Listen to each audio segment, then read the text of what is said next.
Otep, bien-aimés frères et sœurs, vous connaîtrez la vérité et la vérité vous affranchira. Ça, c'est pas moi qui le dis, c'est la Bible qui le dit. Mais moi, je vous dis mieux. Vous connaîtrez la vérité historique, notamment celle de vos ancêtres kémites, et vous aurez une vision globale de ce que c'est que la vraie souveraineté politique. J'ajoute, vous reviendrez à la spiritualité africaine ancestrale et vous comprendrez les enjeux de l'indépendance économique. Et pour terminer, vous accepterez votre identité culturelle kémite et vous obtiendrez deux choses. La première, c'est la paix. La seconde, c'est le développement, à une condition. L'unité de toute l'Afrique noire, l'unité de tous les Noirs du monde entier.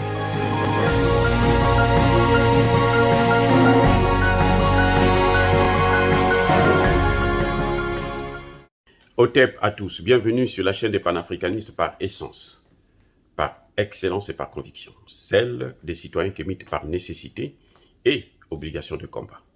Nous sommes une chaîne qui n'est guidée que par nos ancêtres et rien que par les ancêtres qui appartiennent à l'égrégore du monde noir. Par conséquent, nous ne croyons en aucun Dieu venu de l'étranger. Toutefois, il nous appartient de vous préciser ce qui suit. Cette vidéo n'est aucunement destinée à inciter à la violence ou à la haine. Nous menons un combat politique, géopolitique et géostratégique contre l'impérialisme, le colonialisme, le néocolonialisme et l'endocolonat. Il s'agit pour nous d'apporter notre modeste contribution dans cette noble lutte en faveur de la souveraineté, la dignité et l'unité de l'Afrique. Ceci dit, aujourd'hui, je veux vous parler de la présence des légionnaires, donc des mercenaires français dans les rangs des troupes portugaises au Centrafrique. Comment expliquer que les troupes portugaises se déplacent et dans leur rang, vous avez des légionnaires français.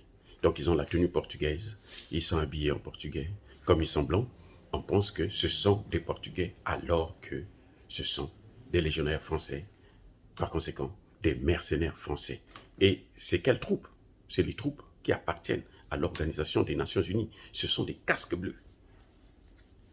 Comment expliquer un tel événement? Comment? Eh bien, je vais vous dire ce que nous pensons. C'est un coup d'État manqué. Et ce coup d'État ne date pas d'hier. Ça a été bien préparé, ourdi par l'Élysée. Parce que tout ce qui concerne le déplacement et les actions des légionnaires, plutôt des mercenaires français, c'est piloté directement par l'Élysée, via, bien entendu, le ministère des Affaires étrangères et le ministère de la Défense. Alors, ça a commencé il y a, lors des élections, de l'élection qui a amené Touadéra, le président Touadéra, au pouvoir pour un deuxième mandat. Bozizé était rentré déjà dans la capitale. Il était à quelques kilomètres de la présidence. Touadéra il fait appel aux Nations Unies. Il tombe sur le commandant des forces armées de l'ONU, qui était à l'époque un Portugais. Il lui dit, je risque de tomber, mon pouvoir risque de tomber, les institutions risquent de tomber, est-ce que vous ne pouvez pas nous aider, puisque vous êtes venu pour nous assister? Le commandant portugais répond à Touadéra, non, nous n'avons pas reçu l'ordre des Nations Unies pour intervenir, et nous ne pouvons pas intervenir. Il dit, mais qu'est-ce qu'il faut faire pour que vous puissiez avoir l'ordre? Il dit, la seule chose que je peux vous conseiller, c'est d'obtenir l'autorisation de notre président, le président du Portugal. Alors, que fait les le président Touadéra, il appelle son homologue portugais. C'est celui-là qui dit « Ok, je vais t'aider ». Il envoie, il donne l'ordre au commandant de la force des Nations Unies pour qu'il puisse mobiliser le bataillon portugais pour intervenir. Donc là, ce n'est pratiquement même plus au nom des Nations Unies, mais c'est au nom du Portugal. Intervenez et agissez. C'est là qu'ils vont intervenir pour calmer le jeu, stopper l'avancée de Bozizé, avant que les Rwandais n'arrivent. Et après, par la suite, 1 ou 2 jours plus tard, les Russes aussi sont venus. Et ils ont pris le relais, ils ont continué les opérations et l'armée portugaise s'est retirée dans ses camps. Ce n'était pas du goût de l'Élysée qui s'est dit non, nous devrons punir les Portugais. Et qu'est-ce qu'ils vont faire? Je ne sais pas si vous avez entendu parler de l'affaire du trafic d'or et de diamants par des casques bleus portugais. Ça a une valeur de près d'1,5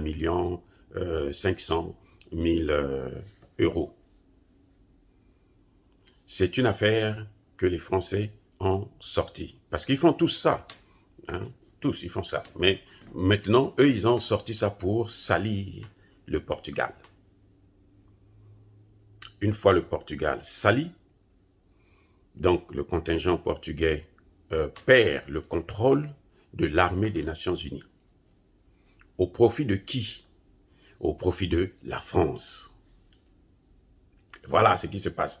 Actuellement, le chef des opérations militaires, le chef d'état-major de l'armée des casques bleus onusiens, c'est un Français. Donc, le chef des opérations militaires, aujourd'hui, je disais, c'est un Français. Alors, que font-ils maintenant? Depuis janvier, ce qu'ils font, c'est que les Centrafricains, comme tout bon Africain, se souviennent de l'action menée par les troupes portugaises. Donc, quand on voit les Nations Unies, lorsque c'est les troupes portugaises, les militaires centrafricains et la population a tendance à faire confiance, à se dire que non, ça, ce sont les nôtres. Eux, ils sont avec nous, eux, ils nous ont déjà protégés, donc ils continueront à nous protéger. Et là, que fait Emmanuel Macron et Le Drian et Parler? Ils infiltrent maintenant dans le contingent militaire portugais des légionnaires français. On en a attrapé 10 cette fois-ci. Mais en fait, ils sont... Peut-être même qu'il n'y a plus de Portugais, il n'y a que des Français. Bref, ils portent l'uniforme portugais et autres. On pense que c'est des Portugais, surtout qu'ils sont blancs. C'est des Portugais. Ils infiltrent. Parce qu'ils se disent que comme ce sont des Portugais, les forces armées des FACA vont les accueillir tranquillement à bras ouverts. Les populations vont les soutenir, les laisser faire ce qu'ils veulent. Et maintenant là, ils peuvent détruire, tuer les institutions, déstabiliser encore le pays, quitte à tuer le président Touadéra. Voilà pourquoi les Français ont choisi d'infiltrer des légionnaires dans les troupes portugaises. Malheureusement pour eux, cette fois-ci, les FACA ont un service de renseignement très performant, avec l'aide bien entendu des Russes, et ils ont pu découvrir que parmi ces Portugais-là, il y avait des légionnaires, donc des mercenaires français qui portaient l'uniforme. On peut comprendre aujourd'hui qu'il y a même la complicité des troupes portugaises, parce qu'ils ne devaient pas accepter ça. Maintenant, quelle est la leçon à tirer? Pourquoi les troupes portugaises vont accepter de prendre avec eux des mercenaires? C'est la solidarité européenne.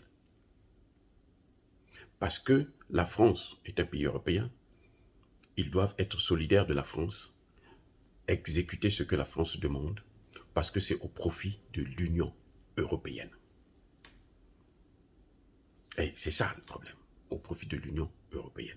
C'est pour ça que vous avez entendu Emmanuel Macron dire à Poutine, lors de la conférence de presse, que Poutine sera d'accord avec moi.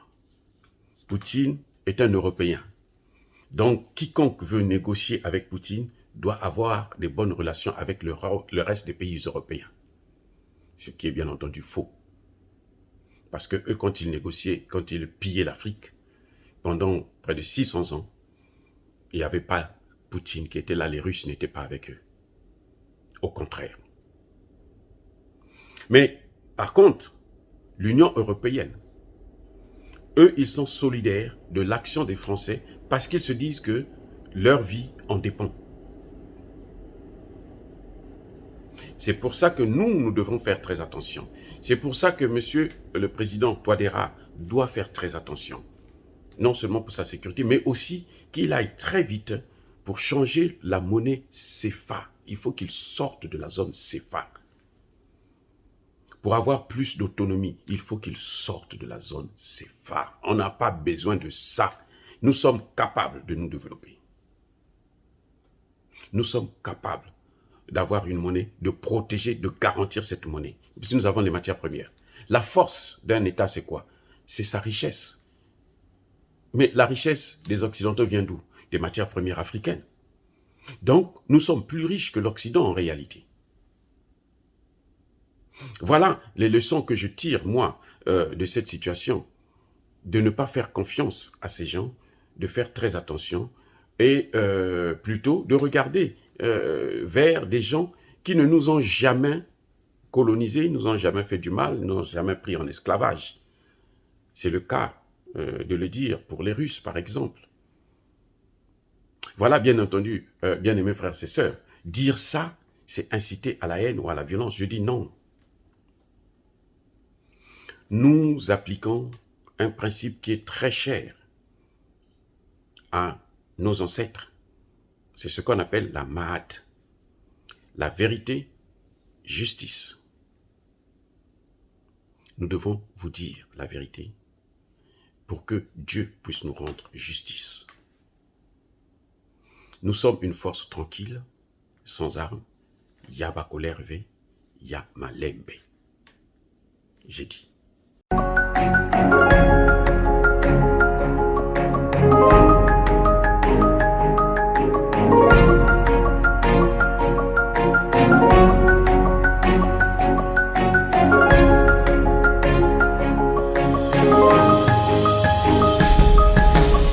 Eux, ils marchent par la foi et non par la vue. Mais moi, je vous conseille vivement de marcher par la connaissance scientifique et historique, notamment celle de nos ancêtres kémites, par les 5 sens et par l'intelligence. Otep, vive l'Afrique éternelle et que Dieu vous bénisse. Abou Apia.